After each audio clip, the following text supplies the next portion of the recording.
Mitchell Stankovic and Associates presents The Underground Virtual Collision, hosted by Sue Mitchell, CEO of Mitchell Stankovic and Associates and founder of the Underground Community, and Dr. Brandy Stankovic, Chief Strategy Officer of CU Solutions Group and host of the Strategic Hotbox.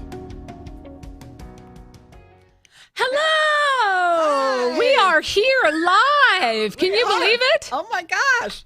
No. Hey, everybody out there. First and foremost, we're hoping that your loved ones and your families and your credit union families are doing well during this unprecedented time in our history. I know and I believe that we must be thoughtful and kind and love each other. So as we embark upon this journey today, thank you for taking part in this live underground collision. We're excited to expose the world to the underground conversations and, more importantly, take some notes because there's going to be ideas for you to put into action. Today's underground is all about credit union intelligence. We're going to talk about diversity. We're going to talk about emotional intelligence.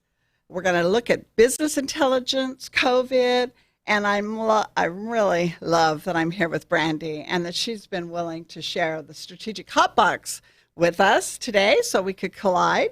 So thank you. What do you think of this? You're in the home. I know you've been on the show before, but you're in the home of the Hotbox. How does that feel? Woo-hoo! I know. I mean, I'll we tell have you what. different graphics and lots of friends, which you'll meet here in a second. But lots of different things happening, but it's cool to be here. Congratulations to Sue and Mike and Zach and everybody that has been part of the underground up into this place.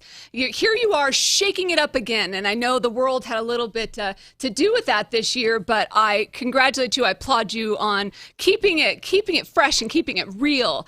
And what a year it has been. Am I right? I mean, we've had complete disruption. We've had disaster recovery, business continuity. I mean, we've had a climax of racial injustice that has occurred we're going to address today. There's so many things, and no better time than right now to be hashtag standing up, right? Hashtag stand up for what you believe in. And that's a lot of what we're going to talk about today. So in true underground fashion, are you ready to rock? I'm Here ready. we go. Let's get I'd started. like to All right. formally introduce you to our good friends that are going to address a very important topic for us today: diversity, intelligence, and systematic racism. We have Renee Sadie-White from the African American Coalition of Credit Unions. We've got Kevin Martin from Schools First Federal Credit Union. We've got Jamie Murray Branch from the University of Wisconsin. We have Lisa Roundtree from Premier One Credit Union, and they're going to share their thoughts with us.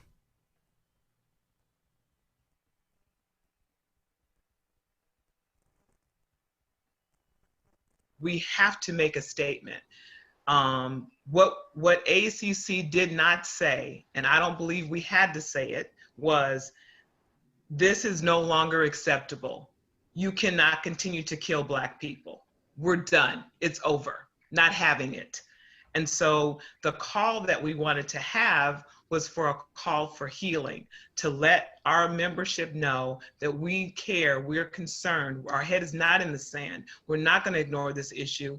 But yes, are we angry? Are we hurt? Are we sorry? Yes, we are. We're feeling all those feelings. So let's turn this into something positive. And so ACC is going to use that mantra for all of our efforts during this time: commitment to change.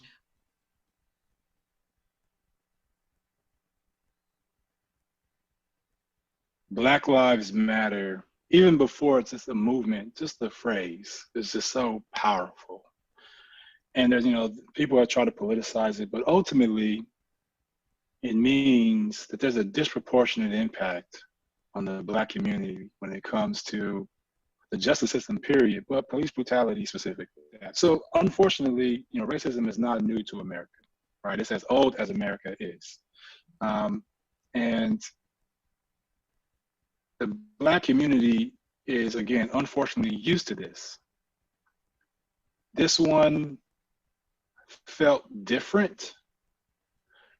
And I'll share with you what I've shared with others before is I spent my entire life avoiding the police, right? I'm 41 years old, and it wasn't until 3 or 4 years ago that I stopped the practice when a police officer was behind me in my car. I would literally change my direction, take a detour just so they wouldn't be behind me. We grew up with the mantra, if the police are present, something bad just happened or something bad's about to happen, right? And so, but I took some solace in the social contract that was based on the talk, right?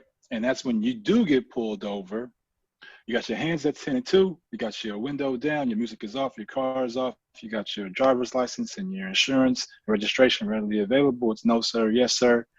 And as long as you showed respect and really deference, no matter how wrong the pullover, you being pulled over, or how they're treating you is, the objective was to go home.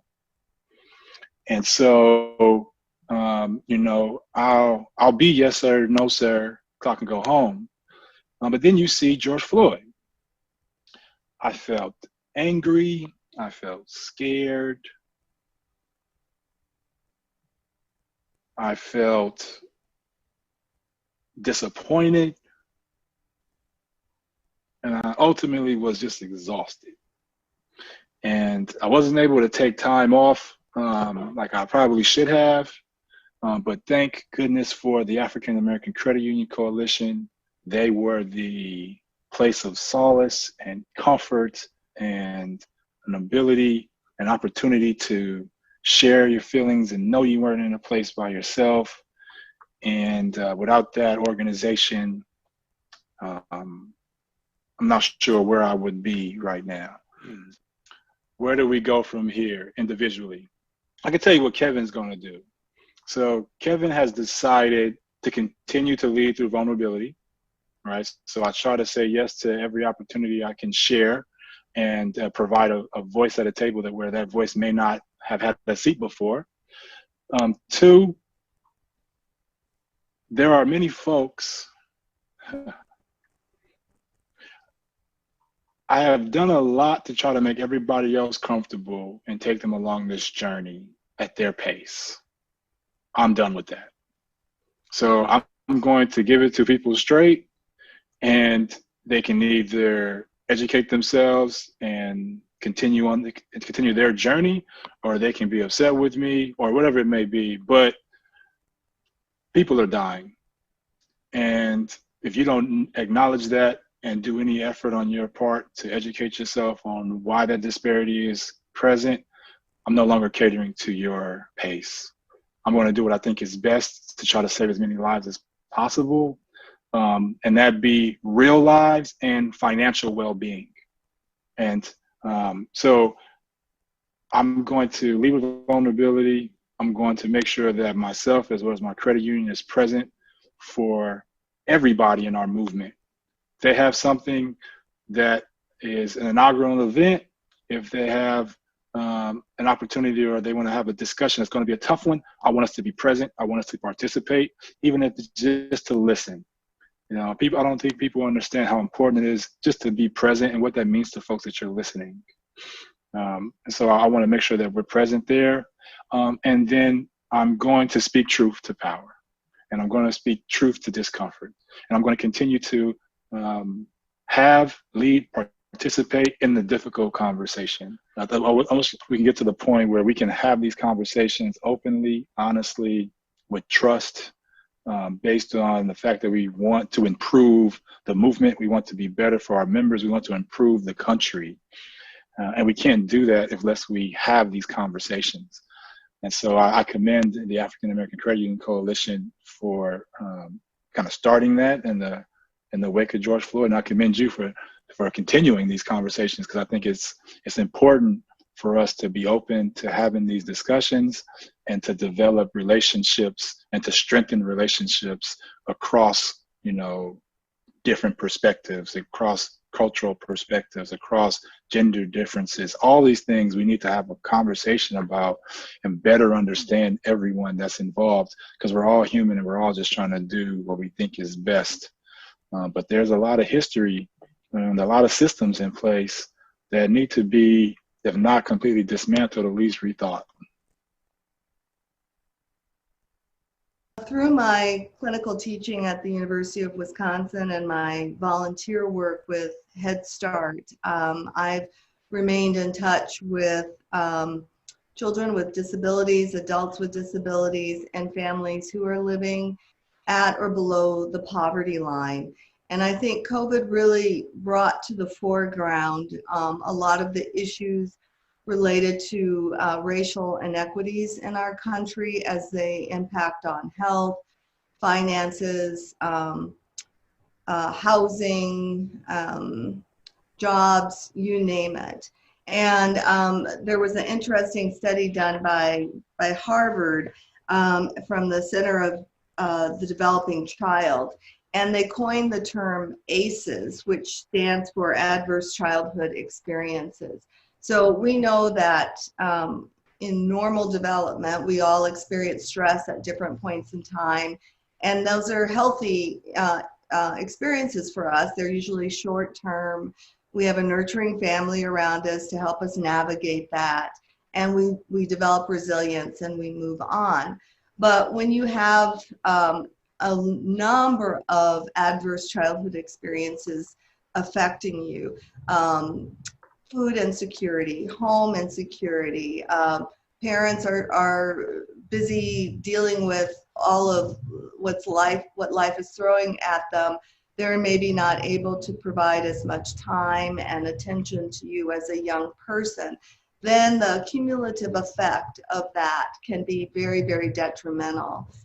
And you couple that with other kinds of stressors that are not typical across the board, but are more particular to children of color, since we know a large number of children of color are living at the poverty level or below, and they represent the largest number of children attending Head Start programs. Those are federally funded programs to help families in poverty. Then you have, racism and the unpredictability of that, and maybe environmental violence, or uncertainty in your environment as to whether it's a secure place or not. And you really have a recipe for major trauma and behavioral deficits in children. And I think that the one thing that we need to do is we need to take a look at our policies and make sure that we're going beyond what we have to do, and making sure that our policies really say that we're open, we're diverse, and actually make something happen in those areas, and then communicate it. It's really important to do that. We hear this in the credit union industry all the time about telling your story, but I think that the other thing that we need to do is we need to talk. We need to have those virtual meetings today in small groups, whether it's managers and their employees, or with other employees, whatever, but we need to really get people talking about what's working and what's not working and how we can make it better. We need to hear from them, our employees. So the African American Credit Union Coalition has been around for over 25 years. It started off as just a group of Black professionals getting together during the Governmental Affairs Conference in Washington, D.C. What they did was they would see people, they'd walk around and they'd see people, because there's not that many people who look like us at these conferences at CUNA. And so they kept getting together every year. And then after the fifth year, Pete Creer said, it's time to make this a formal organization. And so they teamed up with Michael Hale, who was the president of Andrews Federal Credit Union at the time. And the founding members of the ACC, that board, decided that it is time for us to do this. ACC became a 501c3 nonprofit. We've had that status for over 18 years, and we have been around in the industry, and I won't say silently doing what we do, but certainly doing it at a level where we were under the radar, not because we were trying to be under the radar, but because we were trying to get things done. And so it's oftentimes when you are a minority organization, you don't get the publicity that other organizations get. So I'm so excited about the fact that credit unions believe in people helping people. So I believe that we as credit union practitioners can truly help lead the movement lead the nation in eradicating racism. And so ACC has come up with, everyone get on board with this, commitment to change, credit unions unite against racism, because we are practitioners. It's the economics that are going to make the difference. That's where we have to start. Social justice, yes, that's important. The political stuff, that's important. The laws need to be changed, that's important. But the systemic values, the systemic stuff that has happened to just control people and to make them less than and not on par with everyone else is critical. So credit unions have a unique opportunity to go ahead and do this. Commitment to change, credit unions unite against racism. I so believe that we can eradicate racism. We are doing the change that we're talking about. We are seeing the change that we've been talking about. And so credit union people are just stepping up independently of each other and as organizations. And I get excited, and you can tell I'm passionate about what I believe in, but I get excited because I can see that the industry can do this. I can see that we can make the change. I can see that we can eradicate racism. And I believe that with every fiber of my being. And I believe if I say it long enough, if I say it to enough people, we'll make it happen. Yes. Oh my gosh. Yes. Oh my gosh. Renee, thank you. Kevin, thank you. Jamie, the perspective on children, thank you. Lisa, what it's going to take for us to do this internally. That's such an emotional panel discussion, and I just want you to know it matters. So I've heard a lot of different words in that, a lot of passion, clearly passion, and it's something that both you and I believe in very strongly, and it's so beautiful to have some subject matter experts with us on how we can take tangible action today. And I think the words that really stuck out to me in listening were words like safety and elevating this movement and commitment to this, a true commitment, uniting and eradicating racism. And that passion is just so strong. So what's our idea to action? Well, when we take a look at the future, one of the things that I want to share with everyone is that systematic change has to come from a place of long-term impact. The main driver of income inequality in the U.S. today is specifically racism and more specifically redlining. Mm-hmm. And the path to home ownership is a way for generations to build their wealth and to be supportive. And so as we look to the future, our incredible friends made a commitment to change. And I truly believe that there's a way for us to do that. And I wanted to share one particular article with you. Mm-hmm. There was an article in American Banker that spoke to metrics accountability at mega banks. And it noted that there are currently no people of color on the executive management teams leading 3 of the nation's 4 largest banks, JP Morgan Chase, Bank of America, and Wells Fargo. And dig deeper into those business practices, and I'm worried that that's part of the problems, and credit unions can play an active role in changing that. So from an idea into action, I would just say to everybody here that credit unions are making a stand, and there's a DEI and solidarity statement that's been put together from a collective standpoint. Fortune 500 global leaders are saying it's time for us to step back and do things differently.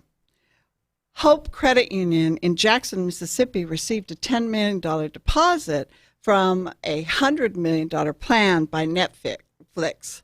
We believe others will follow.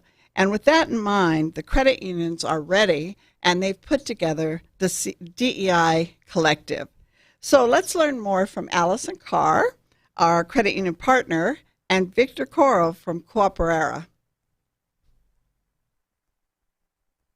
In 2018, December, actually at an ACU meeting, the American Association of Credit Union Leagues, Samir Salam, Angela Russell, Marie Smith, and myself found ourselves in a panel. And we were talking about the need of understanding diversity, equity, and inclusion in our industry. We just basically said, yes, this is important to do. one of the fundamental reasons as to why we did that is that we saw that the structure of power in the credit union industry is 90% white. This is not representative of what the country looks like today, at least ethnically. And so if you only have basically one perspective, your products, your services are not in sync with what the nation needs and where the population is going.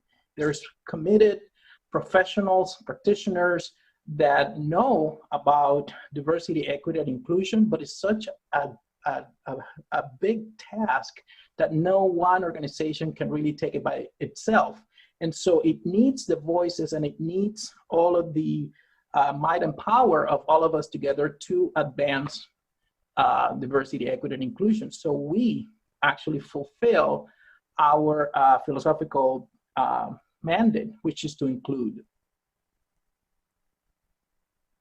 It was really meant to be timed with the African American Credit Union Coalition's commitment to change. So that was very purposeful and intentional that we wanted to align with that.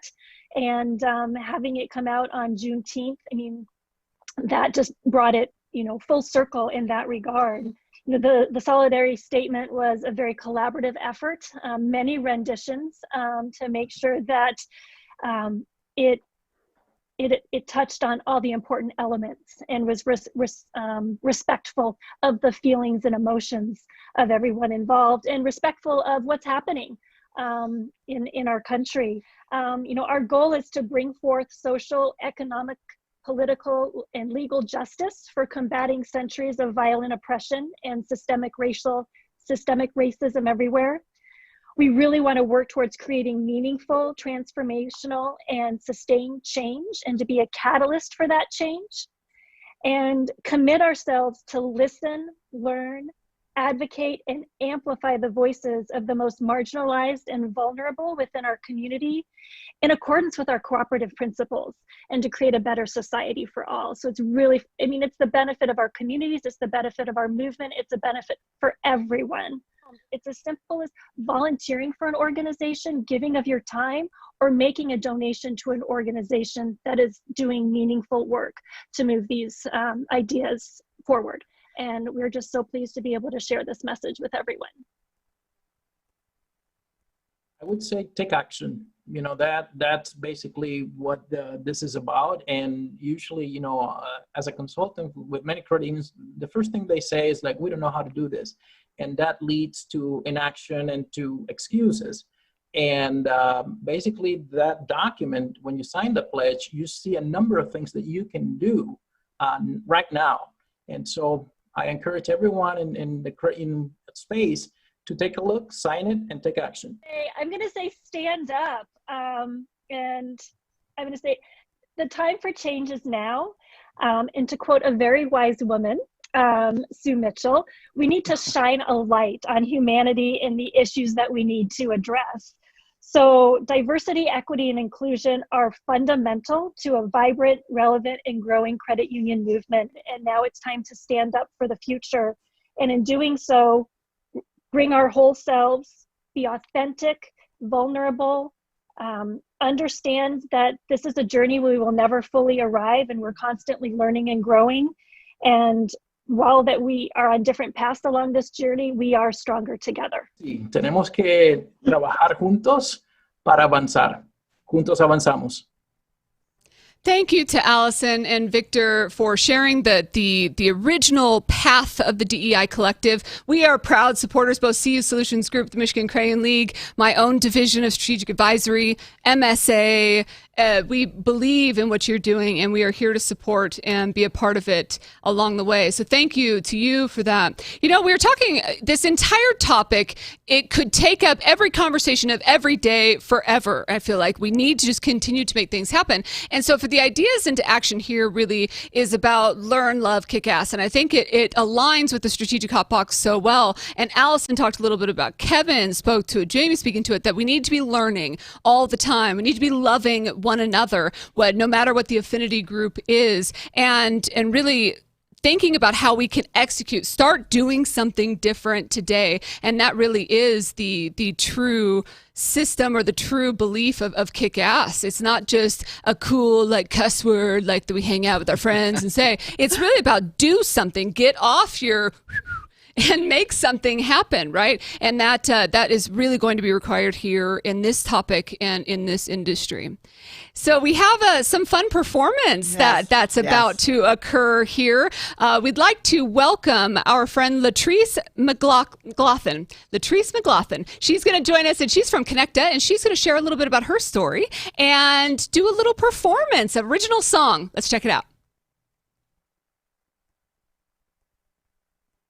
Time to Get Away is so near and dear to my heart. It's such a special piece, really, that was given to me. As a songwriter, songs come to you in all kinds of different ways. And this was a song that I am the survivor of sexual abuse and molestation from my childhood. And it's something that kind of stayed underground. So the whole thing that Underground Collision is really talking about is what people are living, you know, things that are family secrets or have happened and bent their will in one way or another. But if you can get to a point where you can stand on your feet and say this much and no more, that's really what this song is all about, that no matter what may be happening to someone or has happened, that you can make a decision. In the last verse of the song, it says, smash the cage and unlock the story. Find a new territory, go on and fly, soar the sky. And I think the time that we are in right now, I think that's where people are at. I think folks have decided it is no longer okay. And we have accepted this much, and now it is no more. It's time for us to get away.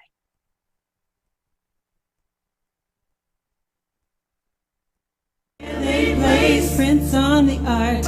No more looking outside for answers. Time for a brand new start.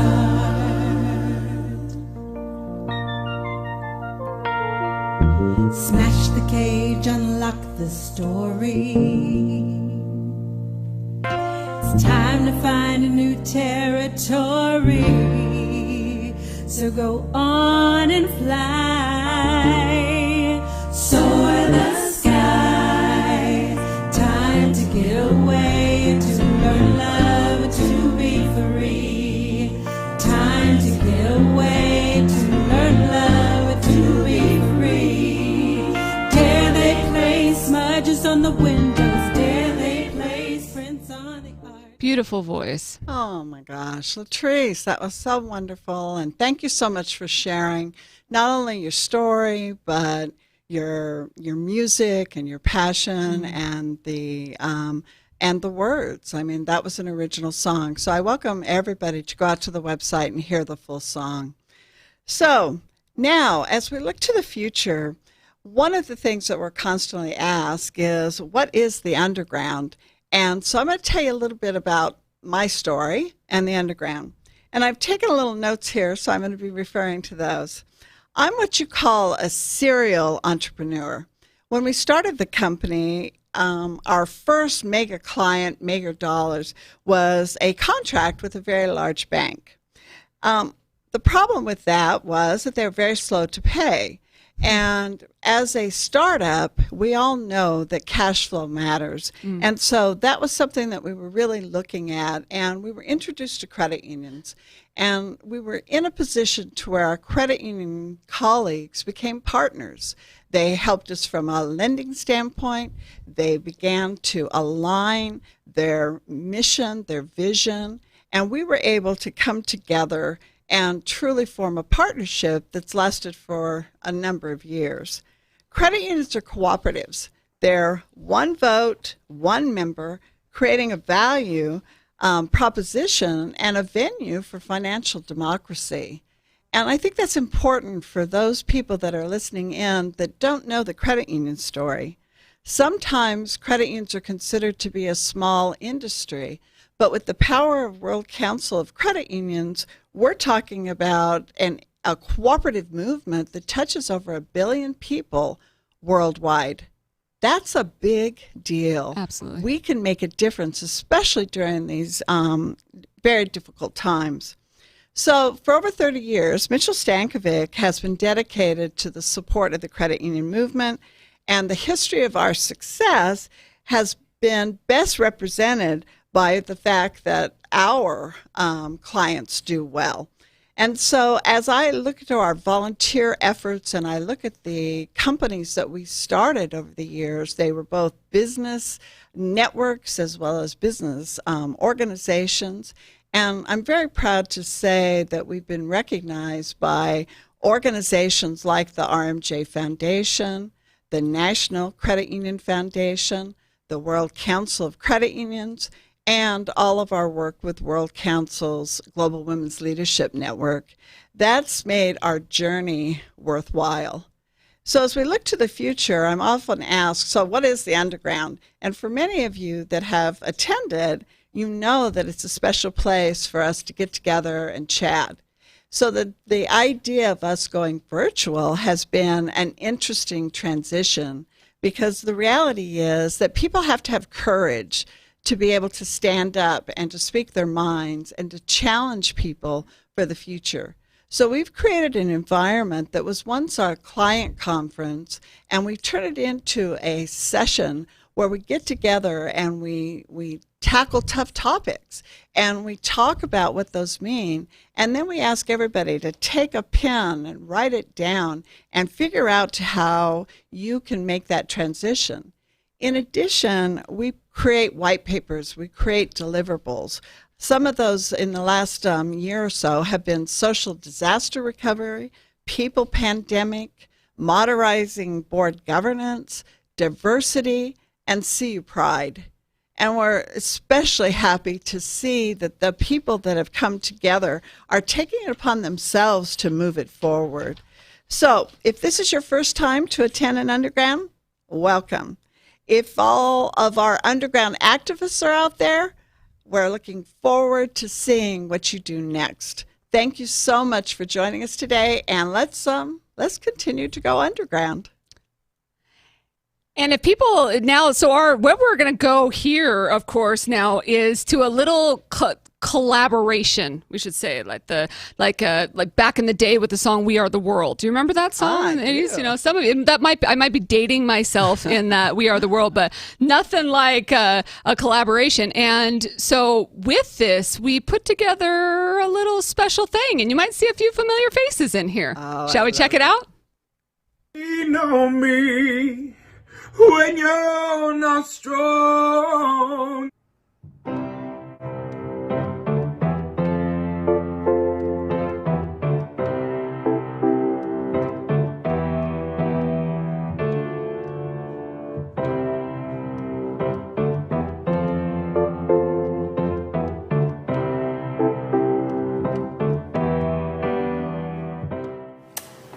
Sometimes in our lives, we all have pain.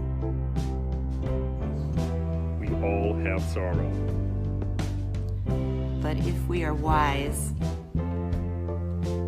we know there's always tomorrow. lean on me when you're not strong. I'll be your friend. I'll help you carry on. For it won't be long till I'm gonna need somebody to lean on.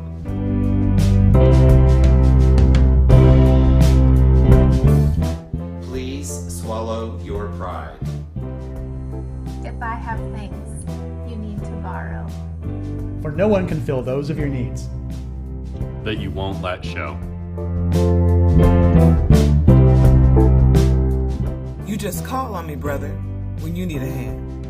You just call on me, brother, when you need a hand. We all need somebody to lean on. I just might have a problem that you'll understand. We all need somebody to lean on. Lean on me. Lean on me. Lean on me. Lean on me. When you're not strong. I'll be your friend. I hope you carry on.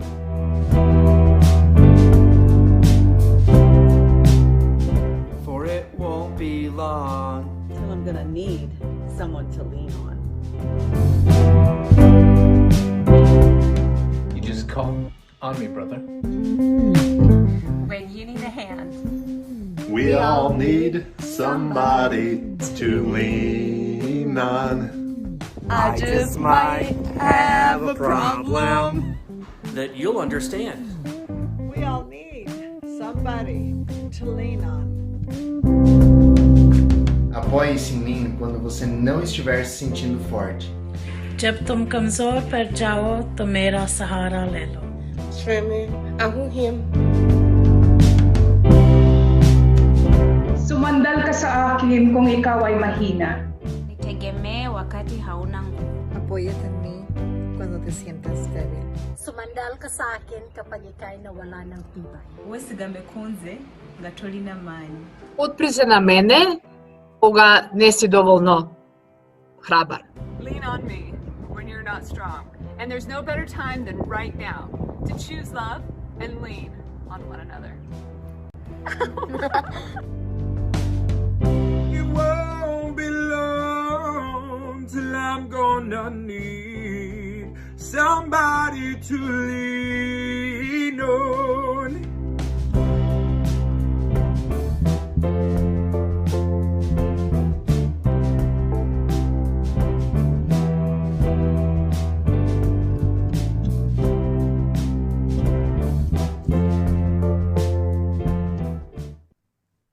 Truly, there's no better time than right now to choose love and lean on one another.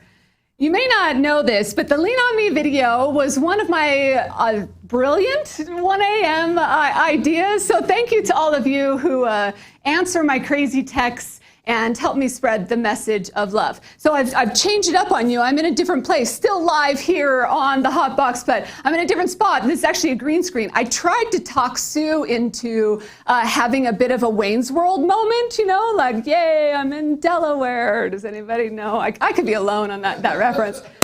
Let's talk emotional intelligence. It's truly a buzzword in business. You may have heard me speak. We've talked about it a lot. I've spoken to this gospel for many years. It's discussing self-awareness and self-regulation, empathy, motivation. And where I want to add to that EQ knowledge today is rooted in our DEI discussions. Emotional intelligence relies on communication. Without communication, the world's a pretty lonely place. Hurdles can be too high. Communication is the currency of business. It's the bond of lovers. Communication can be the weapon of enemies. It's also the tool for problem solving and prevention. Communication is the model that stimulates learning, the language of culture and affinity. And communication is a prerequisite of DEI. If communication is anything, it then becomes the essence and vehicle of emotional intelligence. So as we navigate the area of diversity, equity, and inclusion more intentionally and more intensely, I want to support our passionate leaders and our strong voices that are standing up for this change. My biggest fear, and you may share this, is that declarations of support don't move beyond talk, and they don't move to behavior modification. I shared at a previous underground, at the DC underground, before the 2020 pandemic and this racial injustice tipping point that we're feeling, that oftentimes DEI becomes ethnocentric or self-congratulatory. I totally believe in DEI. Yeah, I mean, our credit union, we named the conference room MLK. Or we celebrate Black History Month and we serve fried chicken for the staff. Well, that kind of self-rewarding recognition, the self-congratulatory language, is almost offensive. We cannot afford for these efforts to be lip service any longer. We must institutionalize the DEI efforts in our organization and in this industry. And DEI, from my perspective, is kind of like learning a new language. And this comes, of course, with challenge. So for those of us who are learning, I will hear things like, I don't know what to say, or I don't want to say the wrong thing. I don't want to use the wrong term. Well, just know that you're not alone. We're all learning. And even the most evolved have an opportunity to learn as well. The depth and beauty of our differences run deep. There are men and women who are uncomfortable, men and women, who are uncomfortable discussing women's issues. There are white people with a genuine desire to improve, but don't know how to appropriately address someone who's Black. There are other ethnicities and cultures that don't know how to effectively teach. There are gay and lesbian cisgender that don't know how to effectively approach a conversation around transgender. The depth and beauty of our differences run deep. If we examine DEI as learning a new language through this emotional intelligence, the best way to learn, of course, is to immerse. So for those of you that travel, you know when you work with someone that doesn't speak the same language as you naturally will create behaviors that will allow you to more effectively communicate. Something that you may not know about me is that in addition to my doctorate, I have a teaching certification. I went to a college in England and traveled to over 40 countries, taught some English to speakers of other languages. And I really specialized in teaching other ESL teachers on methods of delivery to maximize learning. So think about it from a child learning to talk for a second. So between the ages of 1 and 2, kids are rapidly learning how to communicate. So they're identifying things they understand and trying to express their needs. Well, my beefcakes, my older son was and is still a gifted linguist. I swear that kid. By his first birthday, he was already putting a couple words together. And for those that don't have kids, and I learned this later, that's unusually young to be speaking that fluently. My younger son was much more physical, and grasped language at a different pace. In fact, he was nearly 2 before he had some basic vocabulary. And one thing that we found is that we would get frustrated when we didn't understand him. And the only experience that we had, of course, was with his older brother. And so we would try our best to support him. And his older brother at that time, could write a speech by then, for goodness sakes. So we essentially lacked that emotional intelligence and lacked that awareness on how to support him. But of course, as parents, as humans that care about people and their learning, we adapt, we listen. We were speaking different words and associations, gestures, sign language, to help our little dude and help him articulate his needs. And the same is true with emotional intelligence and communication for adults. So let's apply these concepts of EQ learning and the language of DEI. As a student of DEI first, number 1, I urge you to establish a feedback loop. Listening is critical. We all agree listening is critical. And in addition to really listening, I urge you to create a mechanism for ongoing feedback and dialogue. You see this when someone's learning a new language or speaking to somebody that doesn't speak the same language, like when you're trying to communicate. I know when I've been at World Council events or out in projects or in the field, and you really want to communicate with somebody and you don't have the same base language. And so you'll ask questions like, do you understand? Or am I making sense? Or how do you say, como se dice, right? And the same can be applied in the emotional intelligence around DEI. Ask questions. As a learner, if you don't know, ask. If you're uncomfortable, share that. Creating open dialogue in your institution, finding a trusted friend or a colleague that'll allow you to converse and make mistakes. Number 2, for strategy of the learner, is to practice cultural sensitivity. Don't be colorblind. I've talked about that a lot. We want to recognize differences. And don't use the golden rule, doing unto others as you want done unto you. No. Learn about what others want. Practice cultural sensitivity. And so you can do unto them how they want to be done unto.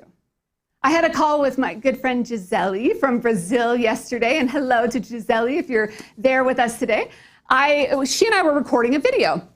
And I was going to record her, and so I was going to mute myself, essentially, and then give her a nod or let her know that it was good to begin. And I was sensitive to not give her a gesture that could be, understood as offensive. And as you may know, like the OK, and I won't do it now, just in case my Brazilian friends are watching, the OK symbol in the United States that we make with our hands is more offensive. It's closer aligned to like a middle finger in those countries than it is in the US. And so that's not how I intend it, right? And so I asked her permission. I said, can I give you a thumbs up? Would that be an effective mechanism for me to say, yes, you're good to go, it's all you? And she said it was, and for our conversation together. And that cultural sensitivity is important. And now I know moving forward that that might work with her. A way that we can relate this communication to EQ and DEI is around learning pronouns, for example. Your use and your own pronouns may be an inherent part of you. It's how you've grown up and you just use pronouns. It's an inherent part of your language. But it also might feel a little uncomfortable or feel different to shift the behavior that you're so used to. But it's an important way to show respect for someone else's gender identity. So learn pronouns, practice cultural sensitivity. Now let's change gears, and we're going to talk from the perspective and talk strategies for the teachers and the preachers of DEI. How can we enhance our communication, our emotional intelligence? First, create a safe environment for those mistakes. We talked about it before. Open that dialogue loop, ask questions, and people have to have a safe environment in order to do that. We need to stop developing new bias associated with people's misinterpretation or speed of learning. Some people are going to be like my older son and that grasp things really, really quickly. And some are like my baby that needs a little more time to grow. But just know both humans are equally exceptional. Some of your students of DEI are going to need a moment. Give them time to grow without judgment. Show them how to be a good ally without persecution. Number 2, refrain from sarcasm and use of slang. So I'm a firm believer that sarcasm is rarely an effective or appropriate use in business, and certainly not an appropriate thing for the learning environment. And cliches and phrases are often unique to different subcultures. And so many times they're lost in translation. And of course, we want people to feel supported and loved as being students of DEI. So let's create a safe environment for learning. I'll share a quick story with you. I was standing outside of work one day with my good friends Deja and Earl, who happened to be a different skin tone than I. So hello to Deja and Earl if you're watching with us today. And we were having a passionate discussion back and forth. We were solving the life, all the world's problems. I'm sure you've been there. And Deja agreed with something that I said. And she looked at Earl and said, oh, she invited to the cookout. And being the person that I am, I'm like, ooh, I love barbecues. Because anyway, that's how I interpret it.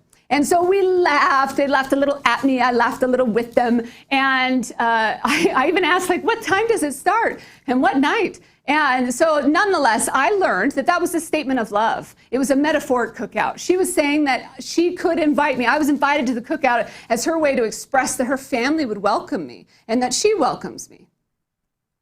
Finally, for my teachers of DEI, the final strategy that I want to share here to help in these conversations is don't overcorrect. Imagine if you were working with a little kid, like when I was working with my babies, and they're learning to talk, and they're like, Mama. And I just went, no, it's Mommy. And every time they tried, I'm like, ugh, yet another kid that doesn't know how to speak effectively. Eye roll. Things will just never change. And we have to be more patient, and we have to continue in that piece. Instead, use positive reinforcement. Smile. Be grateful and thankful that someone is willing to be vulnerable with you and learn. When it comes to DEI, give people a chance, the freedom to fail and learn. Be careful with labels or associative bias. Be careful with immediately accusing people of things like appropriation. Ask questions, get to know their intentions, and then have conversations about effective ways to show appreciation versus trying to build into something that's maybe received as appropriation or assimilation. So in summary, effective communication and learning is required to institutionalize our DEI efforts. Practice emotional intelligence. Implement the strategies that I was talking about. Today is the day for change. One small step can make a difference. Like I said, there's no better time than right now to choose love and lean on one another. Now I'd like to introduce my friends from CUSG Executive Search, Mark Engot, JT Westendorf, and Lisa Burrows. Let's check it out. Hello, my name is JT Westendorf. I'm Executive Vice President here at CUSG Executive Search, powered by Ingot. Hi, I'm Lisa Burrows. I'm the Managing Director of the Credit Union Practice. Hi, my name is Mark Angot, and I'm President of CUSG Executive Search. I'd love to get a shout out to all of our friends at the Underground in our program today. A remote and unique workforce is critical in today's credit union environment. Credit unions need to be competing for the best talent in the marketplace. The first thing that credit unions can do is to create an organizational assessment of their current executive team to serve as a baseline and identify gaps that may be a barrier to attaining strategic initiatives. And secondly, senior executives need to stay abreast of what is happening in the industry and in the external environment. And we'd be happy to help you with that, since we are out there every day and we can provide you with that market intelligence that can be very valuable for your organization. In today's environment, credit unions need to be examining a diverse candidate pool. Having an external, objective perspective can help facilitate this process. Over the last 39 years here at CUSG Executive Search, we are fueled by our core values: honesty, integrity, energy, perseverance, and excellence. We look forward to the opportunity to serve you to help build those world-class teams that are going to provide those products and services to their members. We're certainly in unprecedented times today, and now more than ever, the people on our teams are what matters. Thank you, MSA and the Underground. Well, you're welcome. And thank you so much for that incredible just idea of how we're going to take the next steps. It's really important to navigate it properly. So I appreciate it. And it's all sides and it's people and what they believe in. I think it's an ongoing conversation, just like everything that we're talking about today. And we're going to dig into even more delicious and juicy topics here as we go forward. But before we do, I had a quick question when you were chatting about the Underground and that you promote, and I wrote it down, and look at this, I'm old. Okay. That the Underground definitely promotes authentic conversations. And do you ever have a place where you have to control the message, or you only want certain pieces to come out or moderate? No.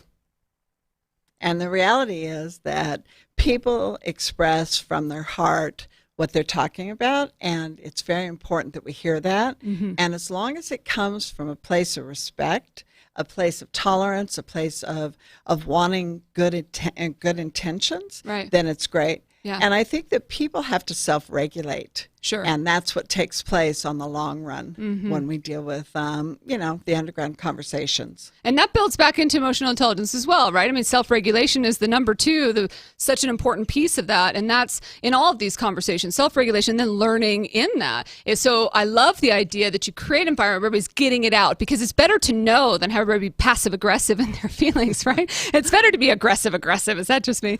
But it's true of having those open conversations. So I love that you've been able to do that. Yeah, and aggressive gives us an opportunity to walk away, or people then turn around and have to deal with that, right?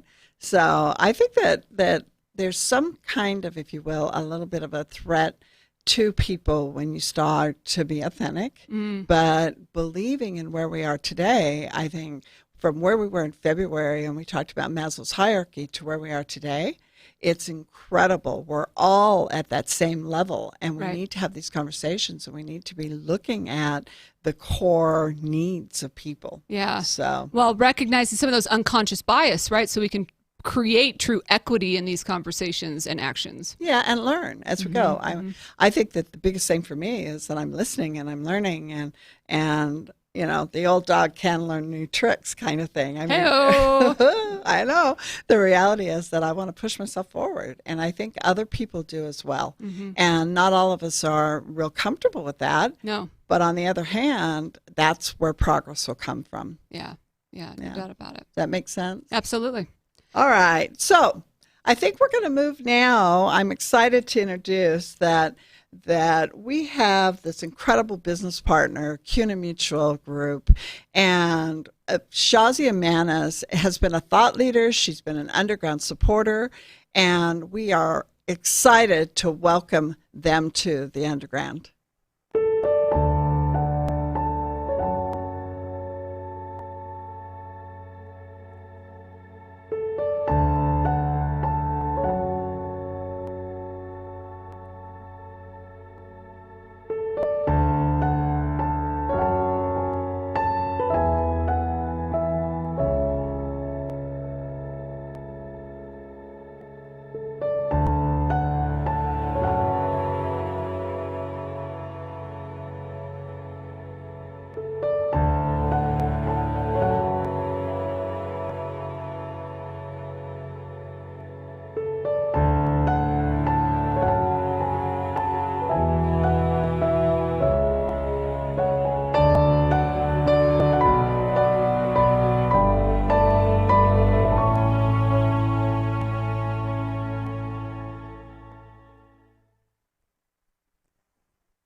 It is such an honor and privilege to be here participating in 2020 Underground Virtual Collision. Here's how I'm going to kick off the keynote. When historians look back on 2020, I believe they will observe shocking disruption in our society's evolutionary patterns. Think about it. Lessons which would have taken decades to discover and learn happen overnight. Acceptance of new ways of thinking accelerated like never seen before. And as consumers, we tried on new ways of doing things or living our lives, sometimes willingly, sometimes not so much. And at times, some of these experiences we have come to enjoy as well. As a society and culture, we have recognized one notion that knowledge is power. And when humans are equipped with the truth, whether stumbled on our own or with increased help of computers and machines, we truly can bring forth transformative change. But the reality is knowledge and truth is always rooted in data, and more precisely said, the insights that can be harnessed from data through power of analytics. Throughout COVID-19 journey, one thing we have seen, whether it's impending recession or societal cries for racial equality and justice, the influence and the impact of data has been so strong. Sometimes in good ways we have seen it unfolded, sometimes not so much. Take, for example, the data from the contact tracing has been instrumental and valuable in helping to slow the spread of the virus. At the same time, we have also seen bogus contact tracing applications been used to steal personal data from consumers. Another example, exponential technology like quantum and parallel processing and data-driven algorithmic equations been used to study this deadly virus in near real time, the mutation patterns, so the researchers can develop vaccines and cure this disease through therapeutic treatment. The same exponential technology, when used, has proven to be quite ill-suited for certain soft tasks, certain human tasks, such as algorithmic criminology, or judicial settings like sentencing, prison, or parole. Within the financial services sector, we have seen data applications where we've used data to truly develop personalized relief program to help those consumers and members in distress. At the same time, the same data has been used by our counterparts, big banks, to deny struggling businesses and consumers from PPP and loans. So in essence, while there's been so many use cases, concrete ones, good and bad, we have also uncovered many scenarios where we have said to ourselves, wow, it would have been nice to know that data or that information in near real time. In my opinion, lack of data continues to be the leading handicap for pandemic response, as well as societal confrontations against racial injustice and equality. Take, for example, the ventilators. In spite of this modern day and age where we have so many cloud native data tools widely democratized and have access to it, in spite of that, we did not have a national database for ventilators. If only that data was unified and available in near real time, we could have deployed these assets to the areas it needed the most and save lives. Data could also be extremely important and vital, help mitigate some of the ripple effects of police misconduct in the US. While FBI has made progress in setting up national database, only less than 50% of our nation's police agencies are able to participate in providing information.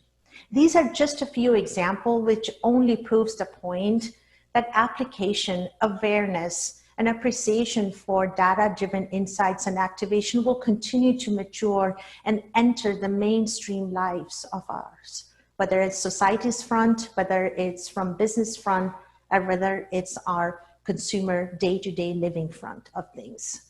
And as we all come out of this global pandemic recession collectively through this, our struggle will continue to use creativity and ingenuity to find more applications of data-driven insights to make prudent, impactful decisions. Another factor that will change and advance the usage of analytics, it's truly the global connectivity as global internet satellites projects are progressing.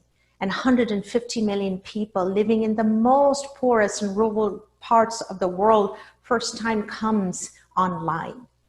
Take, for example, I'll show you a quick 1-minute video in a rural part in South Africa, a small village community for the first time having access to internet, are able to, in a cooperative way, changing the way and they live their lives and have access to information just by the global connectivity and usage of information and connectivity. Let's watch.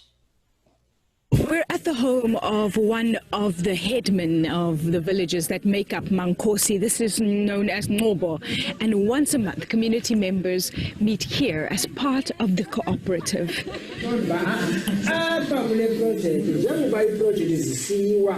It functions much like a business, and this is the board meeting, except it's owned, operated, and maintained by villagers. They collect the money they make from selling Wi-Fi vouchers. This is funneled into community projects. The name of the network is Zenzeleni. It means do it yourself. And 33-year-old Zuku Chichi is the embodiment of that slogan. Previously unemployed and unskilled, he's now the resident technician. Looks like there's a problem with our connection here.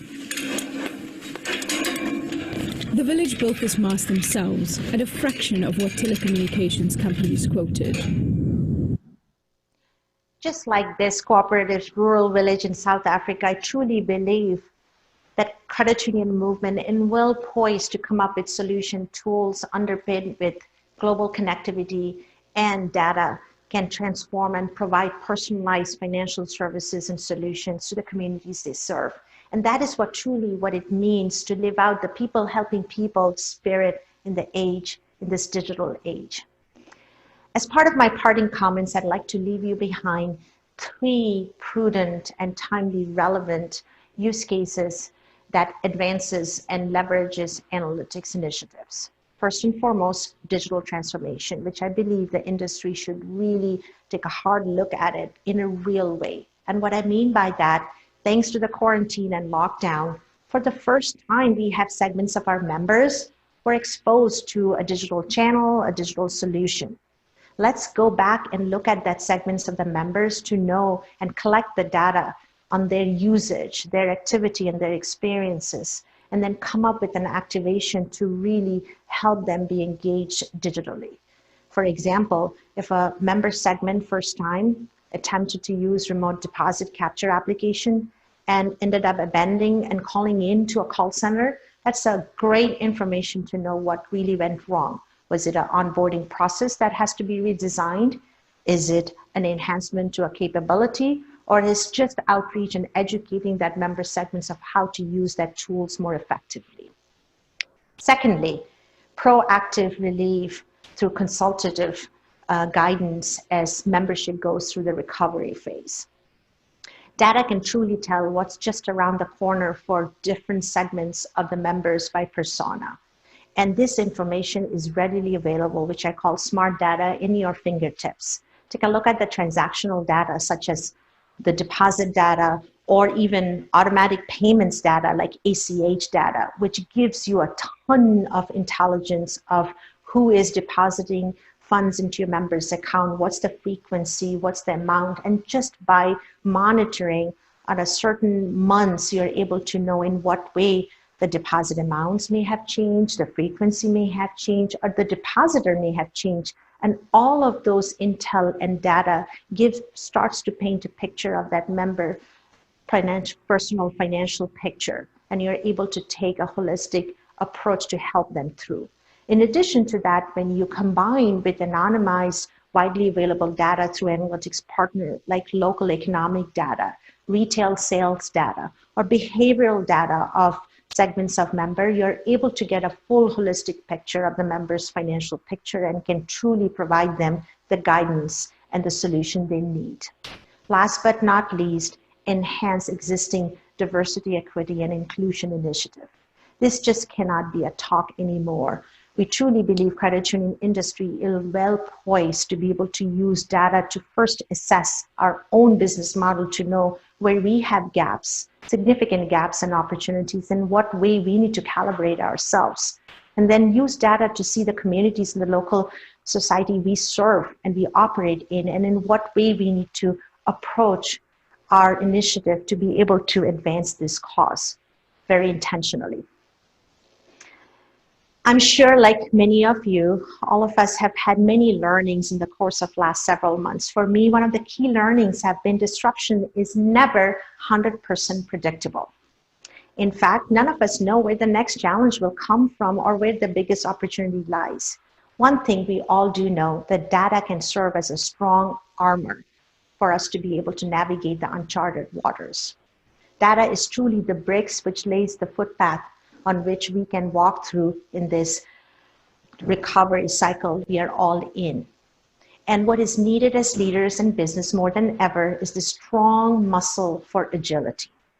Because agility gives us context, it gives us critical thinking, it helps us to determine what is signal and what is noise. And we are able to lead ourselves as well as our team and respective business with composure and with confidence. I'm an eternal optimistic individual, and I truly believe as long as we stay true to living out our people helping people spirit, and we apply it by embracing a data-driven, smart data-driven application, and we continue to grow our agility muscle, and we continue to focus on efforts and initiatives which will advance humanity, and we do so with humility in our heart and mind, we are well positioned to reinvent ourselves over and over again as time dictates us. Thank you very much. Shazia is so smart. Oh my gosh. Thank you so much, Shazia, for providing us that insight. I just think there's so many breadcrumbs, so many actionable items that we can move through. And as I was listening to her, I was taking some notes, and I think about seeking proactively. The reality is that often we wait until people come to us, and we know that we've gone from up to 20 million people that are unemployed. We know that yesterday they announced that there's going to be 5.4 million people without health care. I mean, we have real problems that we're going to have to solve as a society.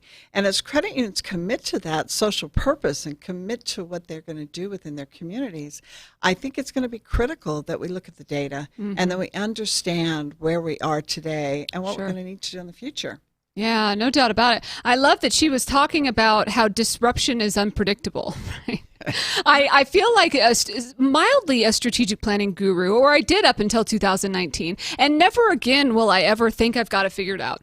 Never again will I say the best laid plan will help you get through, because I literally could have taken my plan and tossed it out the car window this year because, my goodness, budgets, all of those things. And so we're finding new ways to drive. And I love that concept of her with data and even with DEI initiatives, that it helps support all these other things. The other thing I was thinking about is, in the midst of this world, the time is still going by, right? Yeah. So we had all these things on our strategic plan last year, and data is likely on the majority of people's plans that are listening and with us today. Data is just so critical to everyone's business model that we have to get back to some of these things that we're looking at, and remembering that they can help institutionalize some of these other things we talked about too, with DEI, emotional intelligence, et cetera. So really it's about, from my perspective, committing to that data strategy. So if you've thought about it in the past, great. If you want to think about it in the future, great. But make sure that we're committing to that data strategy and everything that CUNA Mutual Group is working on and Shazia is sharing with us. It's just so powerful. Yeah, and I just want to, the final thought on that is that we really have accelerated significantly some strategic initiatives that at first were based upon reaction, and now we can be proactive. And I think she made that point really well, that we need to take a look at where we were and say, hey, it's changed. Now let's look what we're going to need going forward. Yeah, like one of the strategies I can think of is the whole work from home. We should explore working from home, or we'll just pull the plug and everybody have to work from home from now, like starting April 1st, right? Okay, so let's keep it rocking, shall we? We've talked about this year. We've set the stage for that. It's been an unprecedented year, a crazy year, a stressful year.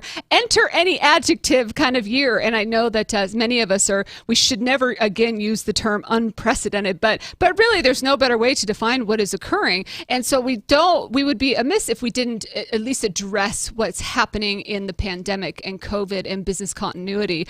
And so I'd like to welcome Keith Soltemeyer from Connecta, Pablo Di Filippini. I practiced your name too, Pablo. Pablo's here from Inclusive. Roxy Ostrom from Ventura County Credit Union. Our friend Ligon Heckler is here from PSCU. Let's check it out. How do you want to redesign the way that you deliver or the way that you manage your work life now that we've had this great pause? And what a gift that is, that we've had this opportunity where all of us have been able to stop and do things unencumbered from our legacy systems. When have credit unions been able to really take a break and say, we've heard for years that our legacy way of operating, our legacy systems, the way that we are connected into our core environment, name kind of the way that we've evolved over time.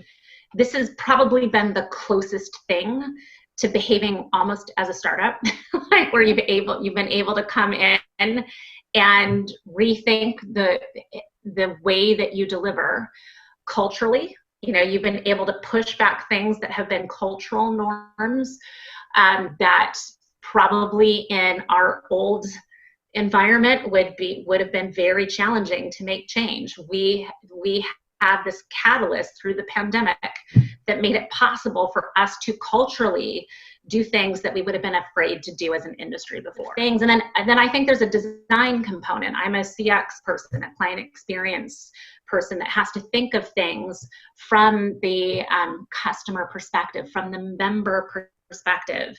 And so we've been given an opportunity to kind of think of that. What would we not go back to? How can we do things differently?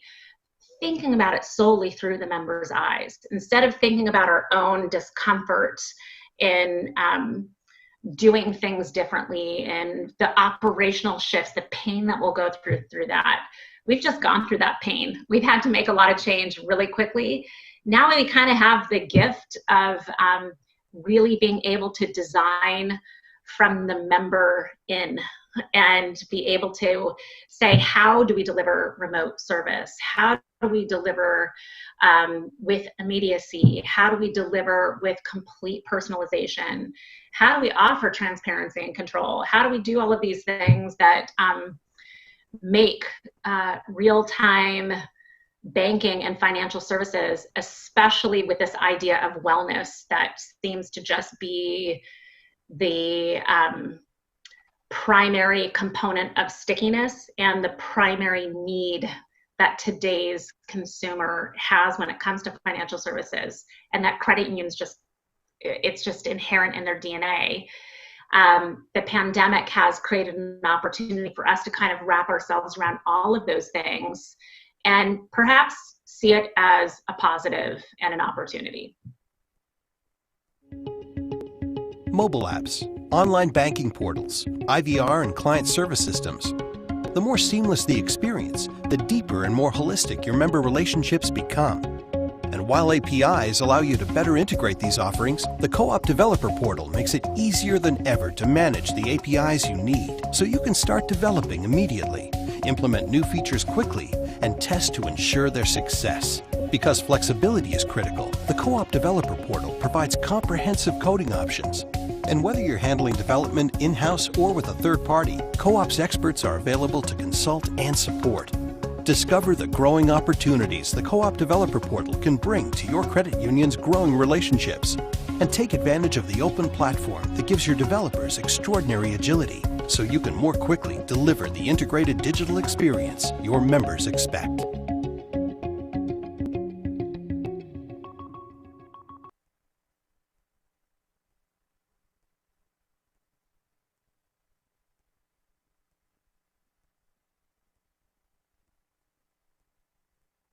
We're just under $5 billion in assets, and we've got 24 branches, about 700 employees, and within 3 days, we had 95% of our administrative staff working from home, and then our branches stayed open, but with reduced staff and reduced members in the lobbies. One of the things that has turned out good for us is we made a decision early on that we were going to serve anyone in the community, regardless of prior relationship, and let that be known.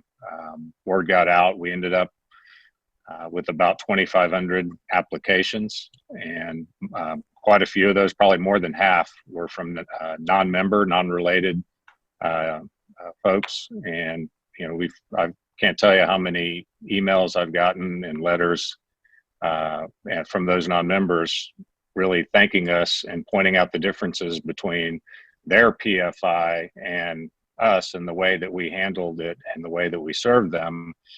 And we've probably opened more new retail accounts out of that than we would have with our traditional business members. So there was really no dissension and very little discussion. It was like, yeah, of course, that's what we're going to do.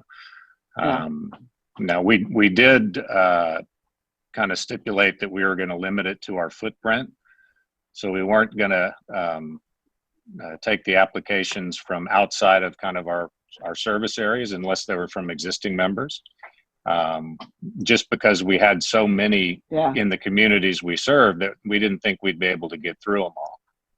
This is where we as an industry can be so impactful, because we are in these communities, we live in these communities, we are these communities. So it's not an option for us to close our eyes, close our branches, and wait for something else to happen. If we're not, then who? And we see that ourselves. I think that that's really something that inspires me about our industry, is that people don't wait. We know that this is our responsibility, and even if it's not, some of the claims that we have seen, small operations have generated millions of dollars in paycheck protection loans, and it's like incredible, because you see that willingness to work overtime, work over weekends, to make these resources available to businesses that if they close, they're not coming back. And if they don't come back, our communities are going to suffer.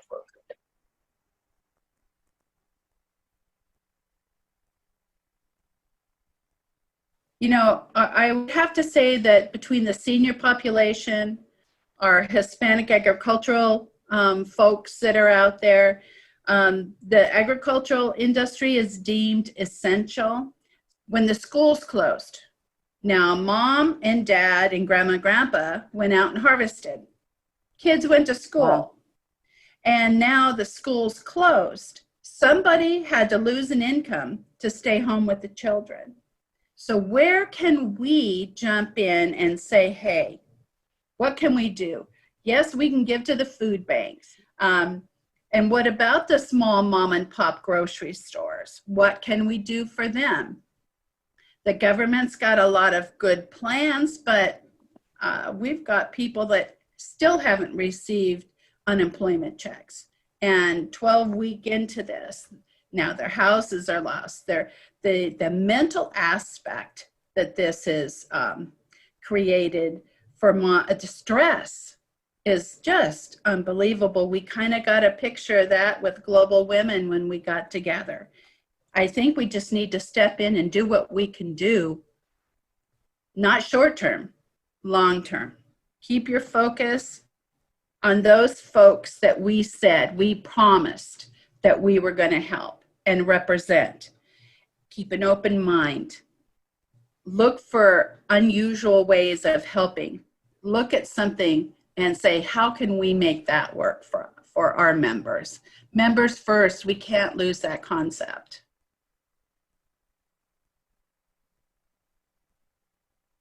You know, staff morale has been amazing, you know, and it kind of, I guess it maybe takes a crisis to get everybody on this, you know, rowing in the same direction, and everyone wants to be, you know, again, part of that solution. And I said, well, we've always had a tradition, you know, if we're going to do something for staff or something that impacts staff, I'd like to know how they view it, right? How they think. So what a perfect opportunity. We'll never get this opportunity again, you know, to find out from the majority of our staff, hey, you know, is this a viable alternative for you? So we sent that survey out, and I was not surprised, although some of the executive team was, that the overwhelming majority said this would be a fabulous idea. What we learned out of that is that, yeah, we can accommodate a much broader remote work policy here. We're mostly satisfied that we've been able to keep our productivity up. We've definitely increased satisfaction, job satisfaction among our employees, and you know, we're going to give that option. I think most will elect to work a couple of days a week from home versus full time, which is fine, and we can accommodate that. It changes some of the plans we've had. We're updating one of our administrative buildings now to, you know, a little less dedicated space and more hoteling space, but it's certainly something we can work through. I think it's going to be great for us.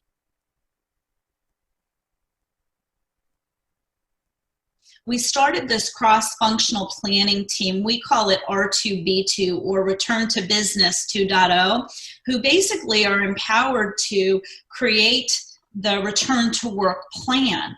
And so that work has been going on. We literally meet daily, and we work on everything from, you know, what is our long-term remote work strategy going to be?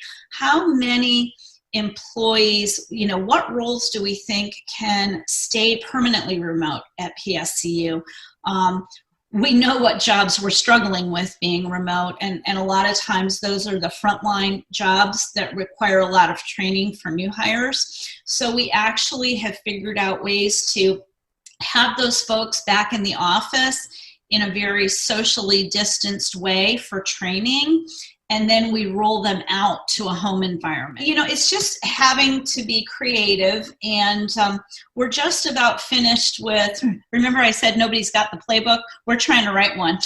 It's like a 40-page comprehensive guide where this is our return to work plan, and it is everything an employee or a visitor to PSCU would need to know about how our phased approach in returning to the workplace will be. So we've done all the work in terms of facilities planning to make sure we've got all the socially distanced protocol in place, all the contactless technology for door opening, for toilet flushing, for faucets. We've got the sanitization stations, PPE available for all employees, everything that you would expect a responsible employer to do. But then we've got to train people on how this is all going to work. So that's where we're at right now, but still not taking our foot off the gas as it relates to just taking care of people, and that constant two-way communication with pulse surveys, kind of tell us how we're doing. How comfortable would you be coming back into the office in the near future, right? We need to hear from them. Hello, everyone. Cynthia Campbell with Balance here. It's so good to say hi to my CU Underground friends. So much has happened since we've been together in DC. The world has changed. Balance counselors have been really busy taking care of credit union members, helping them shore up their financial position during this pandemic that started as a health crisis and has turned into an economic crisis. And it's starting to heat up in different ways as we see the protections from the CARES Act and other COVID protections kind of receding, or at least July 31st is a big date for that. So we're thinking that consumers are getting concerned about this. We're seeing calls increase, especially around housing. We are not out of the woods yet. In fact, we're coming up on another round. So we look forward to talking about all the critical and real issues as we always do at these events. I miss you guys so much and look forward to seeing you.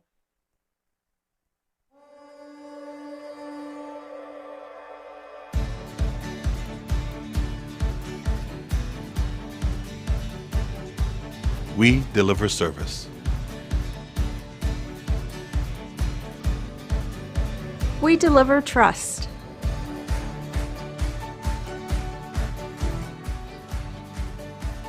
We deliver passion.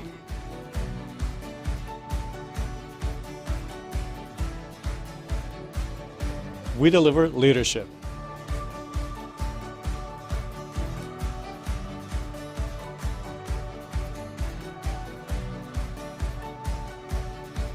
We deliver innovation.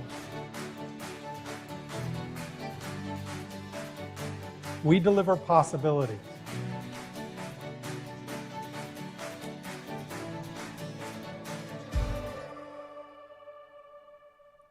What a great perspective on everything that's happening. I just want to give a special thank you to Samantha Paxson from Co-op and Cynthia Campbell from Balance for also joining us and sharing your thoughts on this important time that we're having, as well as Roxy and Lynn and Keith and Pablo for sharing with us as well. Isn't it wonderful that we can not only listen to them as thought leaders, but also call them friends? Yes, yeah. I feel so blessed that we have people in our lives that are making a difference. And so now we have to talk about what we do with this information. Yeah. What are our ideas into action? And from my perspective, it's really about that community. We heard it from each of our panelists and our folks that were looking out for what the future is and what's the community. And it's interesting because to me, a community isn't a geographic community.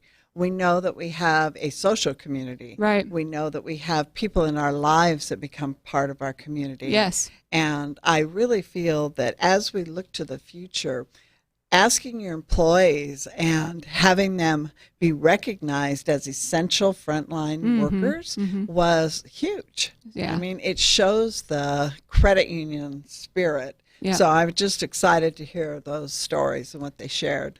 Absolutely. And I think that as we've gone through this year, we forget about some of the other essential workers that have been working every day, whether it's at home or continuing to go into the office. Some credit unions didn't close their doors and people were going to work every single day. And so how does it impact everybody in this path? And credit unions are certainly a part of that. One of the things that really stands out to me from a takeaway perspective is Samantha started us off with that and saying that we really need to focus on the member and how is it about the humans that are involved in everything that we are impacted by, that we're seeing, and then how are we truly serving them? And Cynthia addressed it as well in what that will look like in the future ongoing and how we can continue to really serve the members and ultimately the members. You know, several of us on the phone or on the call or the watching live on Facebook and different places are business partners, and what we do ultimately impacts the human beings as well. So we're serving credit unions who serve the people, and really we need to make sure we have that member focus in mind.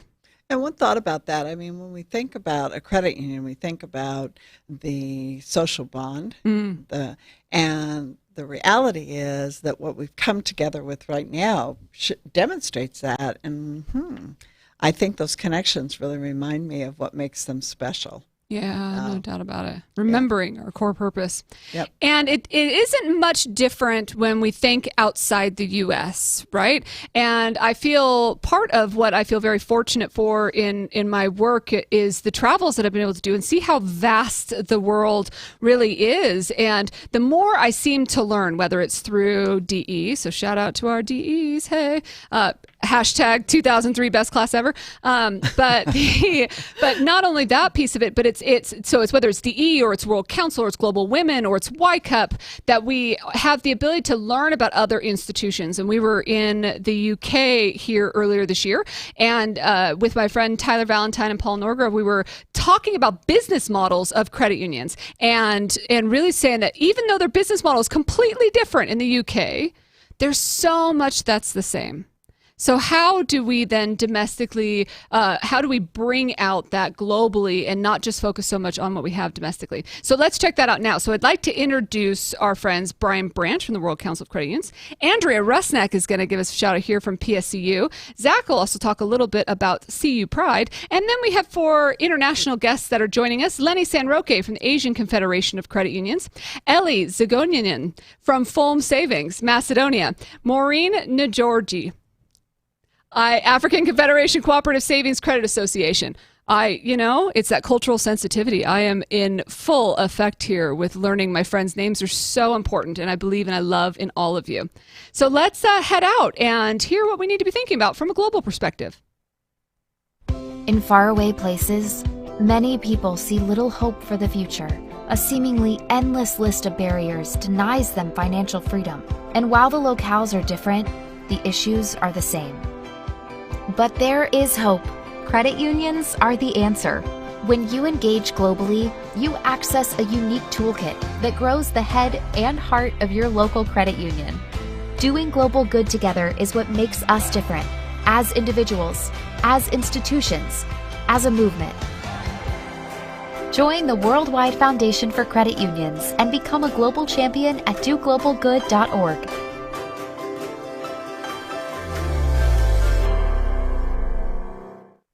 I'd suggest it's not only interesting times, but it's a much less distant world. It's a much smaller world than it used to be.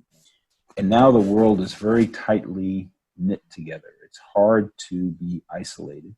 On one side, you look at the coronavirus and how quickly that spread and impacted across the world, because we are much more connected than we ever were before.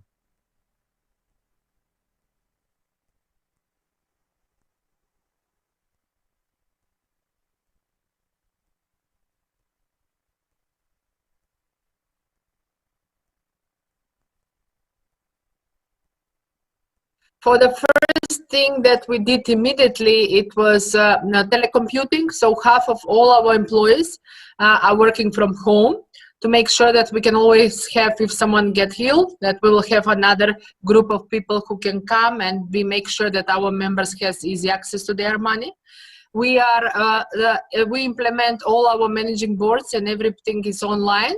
And to be honest, me as a born positive person, I'm saying that this virus just pushed a little bit more for the digitalization. We are in process of digital transformation, and I think that in this moment, most of our activities are based on how we can use different digital channels to make sure that we have different better access for our members.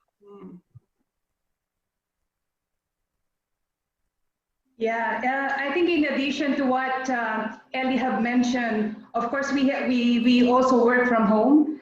But I think what I want to highlight is that in this pandemic, I see how the credit union cares for the community, because we have countries where the government locked down the whole country, and without even telling, the credit unions pool their money and buy food stuff to give to their members. It's happening now, and I think it's going on. It's not only in the Philippines, it's not only in Nepal, even in Thailand. I was invited this afternoon to pack 600 food packages that they will be distributing to the community. So I think credit union, it's innate to us that we really care for humanity. Well, what we are doing is similar to what Lenny and both Lenny and Elena have talked about. We are moving to virtual, but it's really hard given that our generation, the people in credit unions are of the older generation. So sometimes if we have to have a meeting, I have to be on call with someone for almost 30 minutes to help them connect. So during the call, they might disconnect without knowing. Internet challenges, so it's really hard, but I think we do not have a choice right now, but we have to catch up with that. And similar to Eleni, our credit unions are also helping people in the rural areas. Right now, Nairobi is on a lockdown, like people cannot go in and out of Nairobi, so people in the rural, it's really hard to reach them, but through credit unions, we are able to do that, and thank God we have the mobile transfer, the money transfer, it's called M-Pesa. So our members can still access money, loans through M-Pesa. So somehow credit unions are working for the members.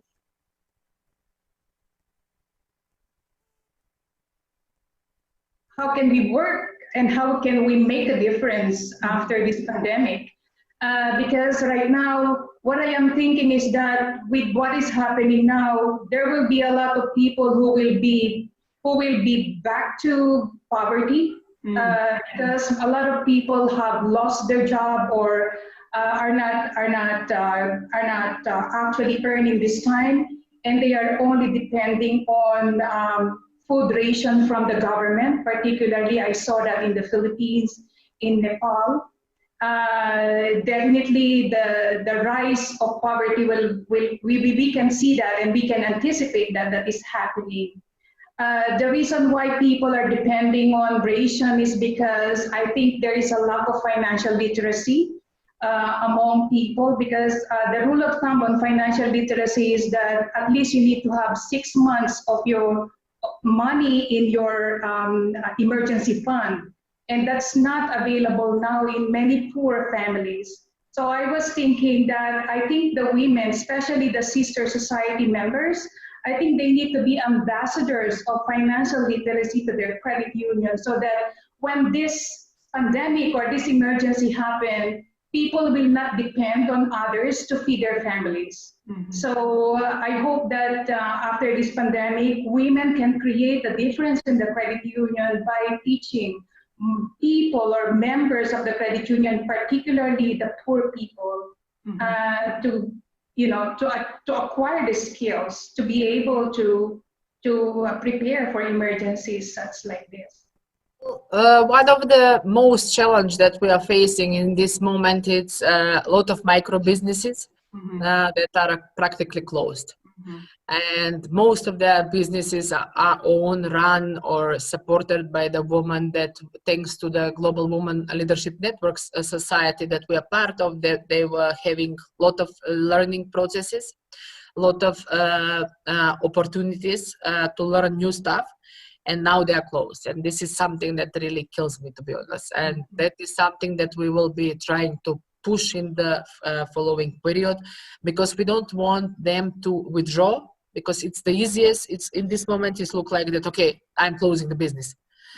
So I hope that we will manage to push their interest further, that we will restructure their loans, all their programs and everything that will help them to overcome this period. But as you said, we don't know how long this period will be. But what we know and what we should all stand for, that sharing best practices between all these countries everywhere through the world is something that will pull us, all the women, on the good position.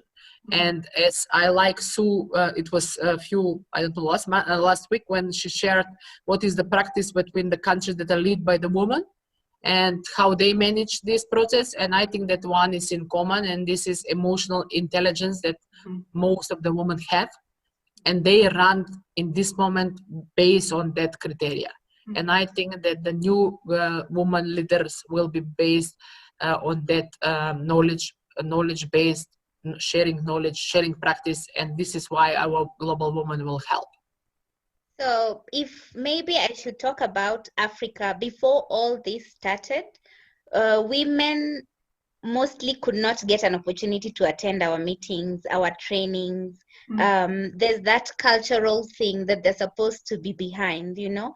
But right now, if you ask me, when I'm trying to log in our members to these virtual trainings, who does it best? It's the women. So we should encourage each other, be ambassadors, and also make sure we take the word out. If we know there's some discussion going on, we share that with our sisters all around. Secondly, who is more empathetic if we look around the world? It's the women. So we should be on the front line to help our members out there who really need us. So there's so much that we can do and ensure we are out there and take our space. And I'm sure we will go far together. The one thing I like about the Underground is everybody's included. Everybody's invited to share, invited to join, and it's open perspectives and open mind. And since the first time I've ever gone, that's how I feel. When I walk in that room, when you walk in the room, there's a constant buzz of people, high energy, smiles, hugging, shaking hands, wanting to connect. And it's a safe place to have open dialogue and conversations. I mean, when we were at your Underground event at GAC, who knew that at that time, that might be the last time that many of us in person see each other for 2020? Who knew that that was maybe our last opportunity for the rest of the year because of stay at home, because of coronavirus? And I'm so glad that I had the opportunity to go and I got to meet so many great people and see credit union people that I see all the time, but in a different environment. And what I mean by that is you provoke thought, you provoke conversation, and you also require action. It's not, let's just talk about mental health. It's what are we doing about mental health? What are we doing for the LGBTQ plus community? And I know CU Pride came out of that. But you make people think, okay, you're here for a reason. You made the time, you made the investment, now take it forward. And you challenge people to take it forward and then take those ideas, put them into action and implement them and get people in the room that stand up, raise their hand and say, I'm committed to change. I'm committed to advocacy and I'm committed to the underdog. So if you're not being represented, let us know and we're here to serve you. And I think that speaks volumes of who you are and what you represent, what you do. You're all about advocating and championing for the underdog and making sure that we're serving the underserved. And the credit unions, that's what we're here to do. I mean, that's the business we have all been in. So if those folks that don't feel like they're represented, this is the opportunity to get represented and make sure their voices are heard and that we're making a difference for them. Hi, Underground. Zach Christensen with Mitchell Stankovic and Associates and one of the founding members of CU Pride. I couldn't have said it any better than Andrea did. And I wanted to take this moment to thank the Underground for allowing CU Pride to blossom after 2 years of conversations at the collision at GAC. So thank you, Underground community, for the support. I can't wait to see what ideas turn into action out of this collision. Oh my gosh, we love you, and we love the women of the world that are so strong and making a difference. Oh, I'm just so proud of that whole segment. It really is. It shows how connected we are. So we talked about how vast the world is and these different cultures and understanding and people and diversity and beauty. And it also shows how connected we are as human beings and how we can work together and be together. And one thing that Andrea said is she said, who knew that that was going to be the last moment that we all hugged each other? And that resonated with me. And I also thought to myself, I miss hugs. I really do. So just wait for next time we see one another. I'm coming for you. Well, this might be politically incorrect, but I've been married a lot of years, and this is the most I've ever been home. So shout out to Michael, my husband. I love you. May not express that every day. Yeah, it's just so many different dynamics at play. So what's our ideas to action? Okay, so I want to start with the whole idea of connect globally. The other evening, I was thinking about exactly what you said, the fact that right now, this time of year, we're normally at World Council's conference. Sure. And so we see thousands of people, and we have the opportunity to connect globally. And we know that every country has gone through their version of COVID and their issues and loss of lives. And it's just such an important time for us to connect globally. So I got on Facebook and I messaged. Is that what that looks like? Yeah, that was me. Yeah. Well, anyway, I got on and Messenger, and I sent a note to Lenny, and you just saw her on the video. And I said to her, I messaged her that we need to get together. I miss you, you know. And she immediately responded back. It was like 8 o'clock my time, 10 o'clock her time. And she said, yes, when? And I said, let's do a Zoom meeting with all of our women leaders in Asia. Wow. Okay, so we're going to connect Nepal, we're going to connect India, we're going to connect the Philippines and Thailand and all of the places that we are today, because exactly what you said, we miss that connection. Mm-hmm. No doubt about it. And how cool is it that we can, I was actually talking with the leadership team at CUSG today about the fact that these virtual sessions like we're having right now are actually expanding the audience and the reach that we are able to have. I was on a webinar with Maureen a couple weeks ago, and how cool is it to be able to share some love and speak with Chad Helmick and Maureen on everybody from Akoska and their clientele and their credit unions, their SACOs. And so it just really is bringing us together and expanding that communicative reach. And credit unions do that. I mean, it's really interesting that we're in that place. We're in a place where, yes, we can't hug, but we can send virtual hugs, and we can just love the people around the world. And I think that's important right now. It is. And you spoke to it a little bit earlier, but really the takeaway for me in this section, talking so much about pandemic and making, loving jokes around being together or not being together and hugs, etc. It's really put us all in a place of outside of our comfort zone. No one came into it saying, you know what I really wish is there's a global pandemic that hits all of us. And so, I mean, that doesn't happen. And so every one of us is forced into this place of business continuity, forced in this place of disaster recovery. And how we react to that, it really does make us vulnerable and allows for true vulnerable collaboration. That working together right now is the best time to work together, when we're authentic, when we're vulnerable, when we need one another in order to survive as an industry. This is the best time to lean on our members, to lean on one another. Well, yeah, one thing that there's been a special guest here all along, and I almost want to pick up the cameras all the time and run around and see all of them. But now is the time that we get to meet our special friend that's here. She's going to give us a shout out, and that is Shauna Richardson from Sarah Technology. Woo, woo, she's here. And before we head over to Shauna, and I'd like to hear from Frank, who's coming at us virtually. Frank from CUtoday.info. Hi, this is Frank Diekman with See You Today.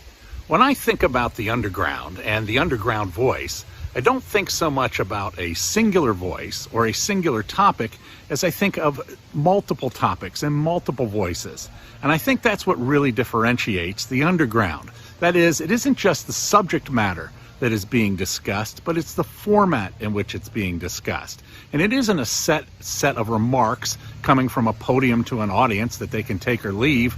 Rather, it's a conversation with which people can interact, not just underground, but above ground as well. And I think that's what really makes the underground meetings different.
Hello from Underground Collision. Wow. Gosh, these conversations never come up short. What a powerful discussion. You know, I've got notes and notes of things that made me curious, things that were a little bit uncomfortable for me. You know, things I want to talk with this group about more and more. You know, we talked about Black Lives Matter and how critical it becomes to move conversation into action, the same with diversity, equity, and inclusion. You know, Brandy walked us through something I thought was really powerful, that DEI is like learning a new language. It's going to be uncomfortable for us, but we need to engage in it to create real change. Shazia, always passionate, optimistic, and smart about data. Love her enthusiasm. Stay true to the credit union mission. Embrace data-driven decisioning. Commit to a data strategy. And then we learned finally from Keith, Pablo, Lynn, and Sam, Roxy about, and more of our international friends as well, about COVID lessons. So you guys, I've got so much I'm going to take back, but I'll tell you why Ceratech continues to be a sponsor for this event. It's because all of you. You're passionate, you're engaged, you're communicating, and I can see the path to change with these events and with this movement. So thank you very much. Thank you to the Mitchell Stankovic team for everything that you guys have always done for this movement. Again, thanks to everybody, and we'll see you at Underground Money 2020. Woohoo! Oh, wow. You may not know this, but she's just like a stone's throw away. We're so excited. Thank you so much for being here. That was just fabulous. And we're doing our social distancing, but, you know, hey, Jana, we just love you, and we love the people that have been part of this with us today. We want to thank all our sponsors. I want to name them again because without them, we couldn't make this happen. You know, we look at it from the standpoint of what does it take next? So CUNA Mutual, Co-op, PSCU, Balance, CUSG Executive Search, Sarah Technology, World Council, and Alchemy. Thank you, Matt, from Alchemy, and we appreciate your commitment to the underground. And I want to take just one little quick moment here and do a shout out to Roxy Ostrom, who took the time and, you know, brought me to tears yesterday by sending these flowers and to wish us luck and just to say, hey, you guys are fabulous. We care about you. So thank you, Rox. Yeah, I mean, to me that shows next level friendship when she knows it's such a big day and having this underground, this virtual environment, and then to send something like that, I mean, it's just pretty darn cool. Very special. Thank you to Roxy, and thank you to Mitchell Stankovic and Associates, and Zach, and everybody, that Mike, and Sarah, and Patsy, and the entire team who is a part of creating sessions like this. I also want to say a special thank you to all the Hotbox homies. So MSA was colliding with Strategic Hotbox today, and that's been really fun. And so we have some Hotbox homies from all over the world that are joining us here, some podcast listeners, some love of the Strategic Hotbox. So thank you to all of you for being a part of this as well. Do you think they're learning, they're loving, and they're kicking ass right now? I mean, duh. Right? Doesn't Billie Eilish? Well, there's a lot of them, so that's so cool. Yes. And so I think that ultimately that might be the best way to send off here is an ultimate thank you to all the sponsors and to the people that have been a part of this, people that make this happen. Thank you to all of you for sending us messages and interacting on all the website and Facebook and YouTube and the places that this is going live. We really appreciate you and that interaction. And we'll end it off with a little shout out from all of our Hotbox homies, Strategic Hotbox friends. I think that's great. I just want to say one thing. Thank you, Brandy. Love you. Let's head out to the Hotbox homies and shout out. Soy Pablo Cornejo de Argentina. We're in downtown Melbourne, Australia. Hi, Brandy. It's Jacob from the Vienna Boys Choir. We are now in Budapest. I'm from Cameroon. Greetings from Santiago. In Ghana, West Africa. Euch dabei zu haben und euch zu fahren. Hi, I'm Brian from Dublin City Bike Tours. Hi, I'm Melanie and I'm from Ireland.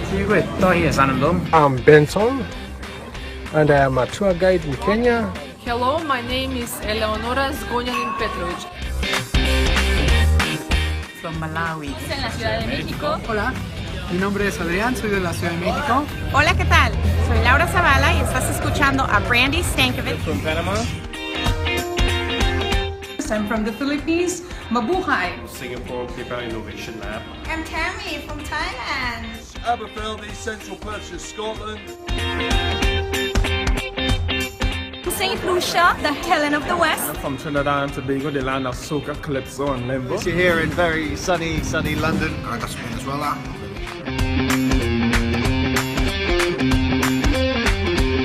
You're listening to Randy Stankovic on the Strategic Hotbox. Hotbox. The Hotbox. Hotbox. Hotbox. Hotbox. The Hotbox. Hotbox. The Hotbox. On Hotbox. Hotbox. Hotbox.